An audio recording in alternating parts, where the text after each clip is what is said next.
warahmatullahi wabarakatuh.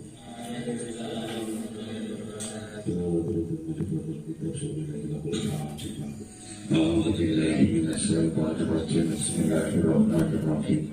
Alhamdulillahirabbil alamin arrahmanir rahim maliki yaumiddin.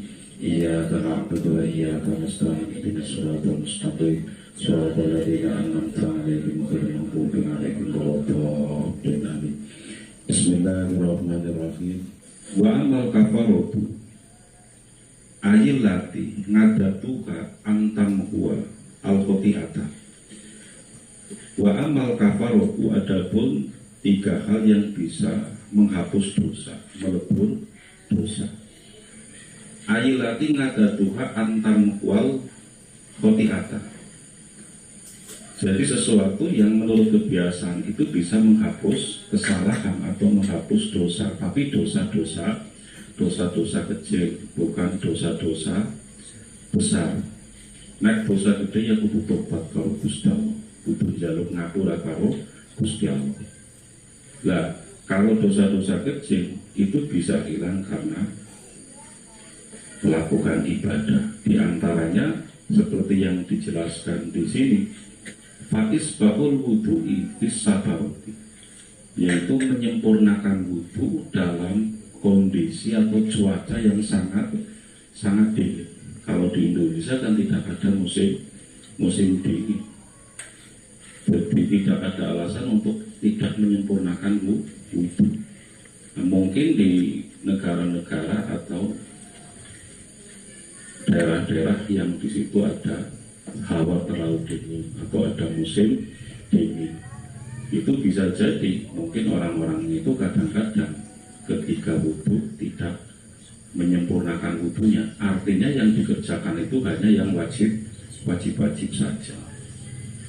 Ayat mamul wudhu'i fi waktu sidatil berarti artinya menyempurnakan wudhu ketika dalam waktu atau kondisi yang sangat dingin. Di ayat dia di sunnah nihi. Dan menyempurnakan di sini yang dimaksud adalah tidak hanya kewajiban atau tidak hanya fardunya saja yang dikerjakan, tapi sunat-sunatnya dikerjakan. Fardunya wudhu itu kan ada berapa? Nah, niat ketika membasuh muka, kemudian membasuh muka, kemudian membasuh kedua tangan sampai siku, kemudian mengusap sebagian kepala, kemudian membasuh kedua kaki sampai mata kaki, kemudian tatib. Itu fardunya wudhu. Selebihnya itu hanya sunat, seperti kumur, kemudian menyedot air ke dalam hidung, kemudian menyemprotkannya, kemudian membasuh telinga, kemudian membasuh tangan dan anggota wudhu yang lain sebanyak tiga kali. Itu hukumnya sunat. Kemudian ketika mengusap kepala itu disempurnakan. Sempurnanya bagaimana? Diusap semua. Kalau di mazhab Imam Syafi'i, mengusap kepala itu tidak harus keseluruhan, makanya minta dirosi sebagian dari kepala. Jadi sedikit tok, deduri tok kena, atau bahkan mengusap satu atau dua helai rambut yang masih dalam lingkup kepala walaupun tidak menyentuh kulit itu boleh. Itu dalam mazhab Syafi'i. Dan sempurnanya itu adalah diusap seluruhnya, tapi tidak wajib. Nah, ini di madhab Imam Malik itu wajib. Makanya ada pendapat yang mengatakan bahwa wudhu yang paling sempurna itu adalah wudhunya madhab Imam Malik. Itu menurut satu pendapat, atau ada pendapat yang mengatakan seperti itu. Dan kita akan mengikuti madhab Imam Syafi'i. Kadang-kadang kita pergi ke satu tempat, kadang-kadang kan Jumatan, terutama ketika pas Jumatan itu kan tidak berbeda dengan Jumatan di kita kan. Sholatnya juga ada yang berbeda. basmalahnya tidak dikeraskan, nggak sah. Maka kita menurut pendapat ada yang mengatakan wudu nganggo madhab Imam Malik, sebab wudunya madhab Imam Malik itu mencakup semuanya. Paham? Jadi ketika kita nganggo wudunya madhab Imam Syafi'i tidak sah. Sama saja kita wudunya nganggo madhab Imam Syafi'i, tapi sholat yang nganggo madhab Imam Malik orang jadi karena ada perbedaan. Paham? Jadi menyempurnakan wudu itu bisa menghilangkan dosa-dosa kecil. Contohnya dosa kecil loh. Misalkan dalam wong wadon sengaja, itu kan dosa kecil loh. Nek sing ora dosa kan begini, sama nguruk cewek orang sengaja. Nek kapan wis kedip, hukum orang dosa wis gugur. Artinya ketika setelah kedip sampai nasi mencicil, lho niku ya sih, iku wis, iku dari dosa. Paham? Sampai orang sengaja tidak nguruk cewek kayu, kan terpesona tuh. Karena ketidaksengajaan sampai orang dosa. Batasnya sampai mana? Batas sampai kedip. Loh, wis kedip sampai nasi dalam nabai, nah niku wis datung dosa. Kadang-kadang kan seperti itu, sok-sokan suci. Astagfirullahaladzim, terus kedip masih mencicil. Itu kan namanya sok suci loh. Nah wis kedip ya wis, nek pancen mesti dosa temenan terus ding. Itu dosa kecil. Atau sampai menyentuh perempuan yang bukan muhrim, sing pada gedene, pada balik, sampai sentuh demak, hanya menyentuh itu juga dosa kecil. Kemudian apalagi sampai ngirokna suara orang wadon terpesona, dosa kecil apa? Suaranya sama aja indah banget, terus sampai terpesona. Itu juga ada yang mengatakan termasuk dosa kecil. Kenapa? Karena apa? Sautul mar'ati ngawautul. Paham? Itu termasuk dosa kecil. Dan kita untuk terhindar dari itu sulit apa? Ya kan? Jangankan dosa kecil, dosa gede itu sering laku, apalagi sekedar dosa kecil. Setiap saat sampai aku begitu dalam laku mangkat sekolah atau ngapa, waduh cewek sih jalan laporan apa totok merem, astagfirullahaladzim terus merem, orang kan dari itu bisa hilang dengan apa? Dengan wudu. Wis hilang, wis dihapus, laporin maling, lumayan, ya kan? Wis wudu, kok perlu cewek maling, wudu maling hilang, nembe wudu nang masjid, begitu keluar dari masjid, walau cewek maling, itu kan hanya satu ibadah. Padahal pada dasarnya semua ibadah itu yang menghapus dosa. Tapi yang perlu dicatat itu dosa kecil. Kalau dosa besar tidak bisa, harus total kalau Gusti Allah. Ya seperti tadi dalam wong wadon menyentuh perempuan dan yang bukan muhrim pada gedene.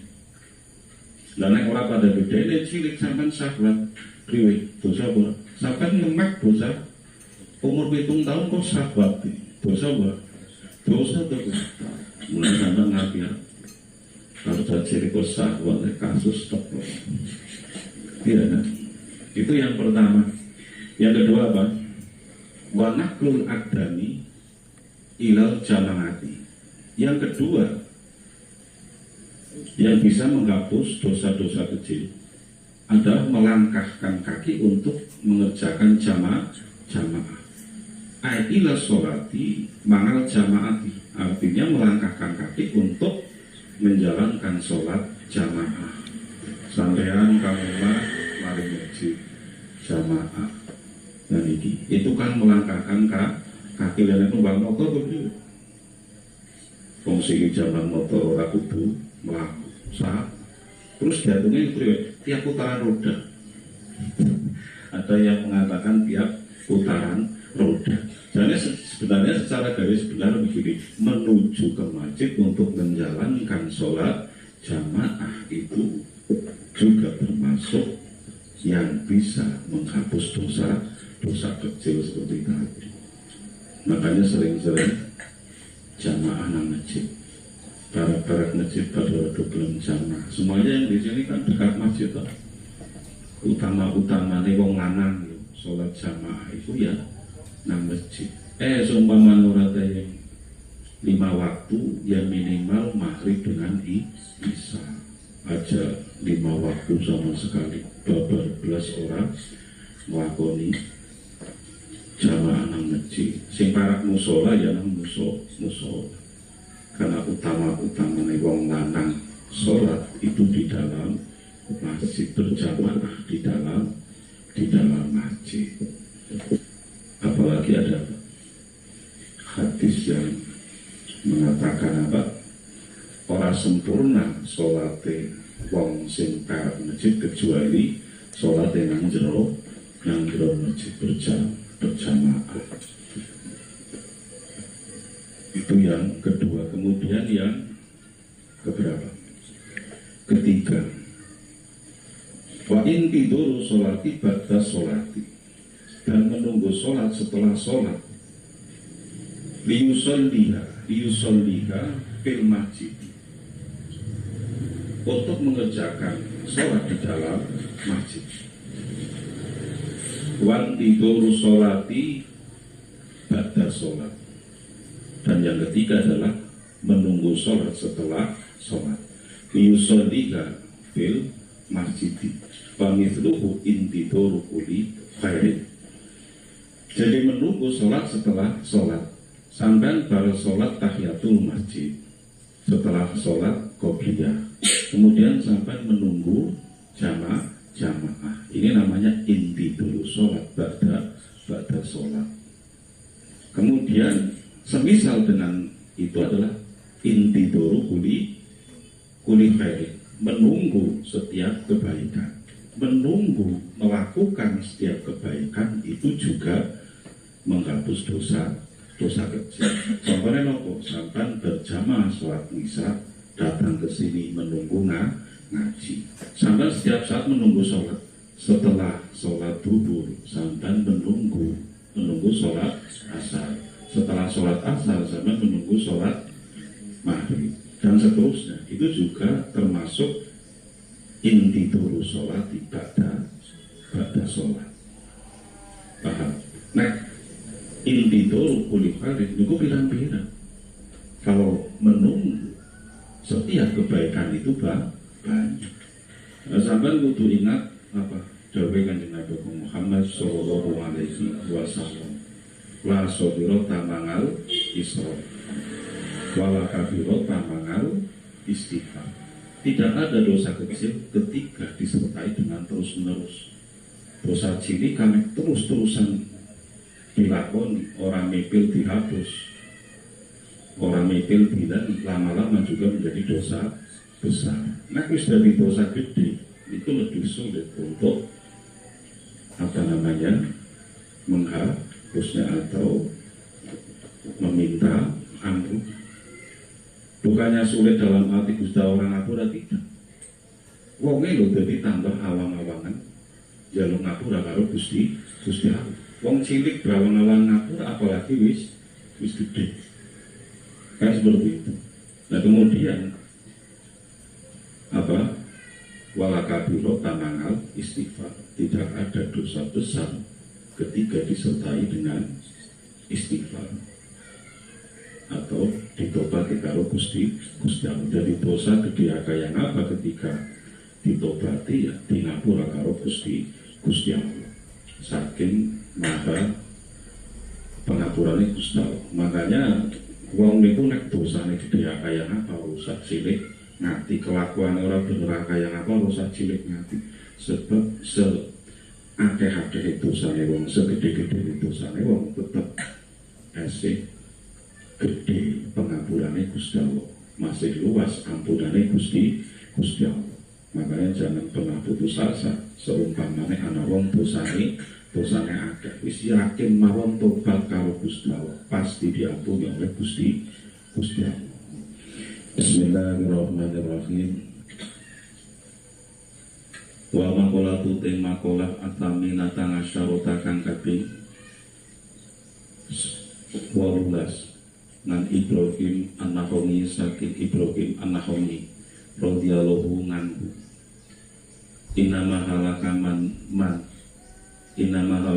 an mestine utawi binasane utawi rusake kok halaka kang rusak utawa kang binasa sapa man qoblakum ing dalem sadurunge sira kabeh minal umami nyatane saking pira-pira umat iku bisalat ihisolin kelawan pira-pira pekerti bufudulil kalami rupane siji kelawan dalokane omongan berlebihan dalam ucapan bahwa utai fudulul kalam iku ma perkara lafero kang ora ana kebagusan iku mujud fi ing dalem fitine ing dalam agama wa dunya lan dunya.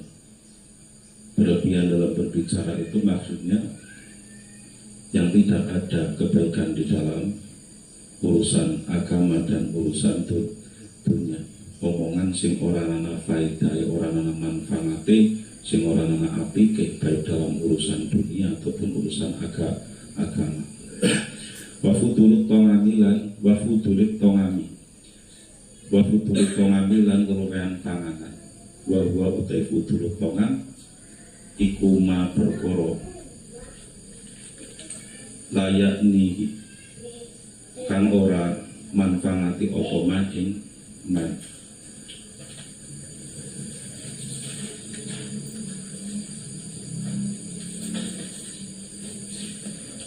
Ngalatine ing atase agama.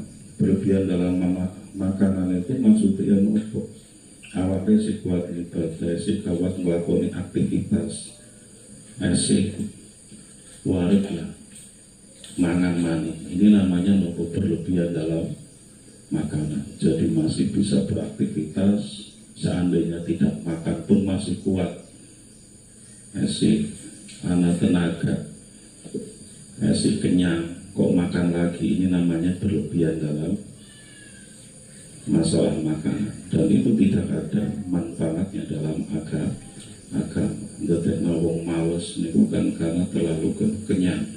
Makanya di dalam hadis itu ada riwayat bahwa Gusti Allah niku paling sulit nopo perut yang kenyang walaupun dengan sesuatu yang halal.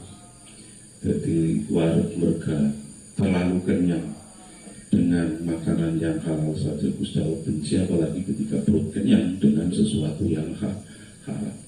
Wa fudulil manamilan kewentu wa fudulul manam iku ma perkara layan fang iku ma perkara layan fang kang ora manfaati opo makhluk ing wong fitine ing dalam agama.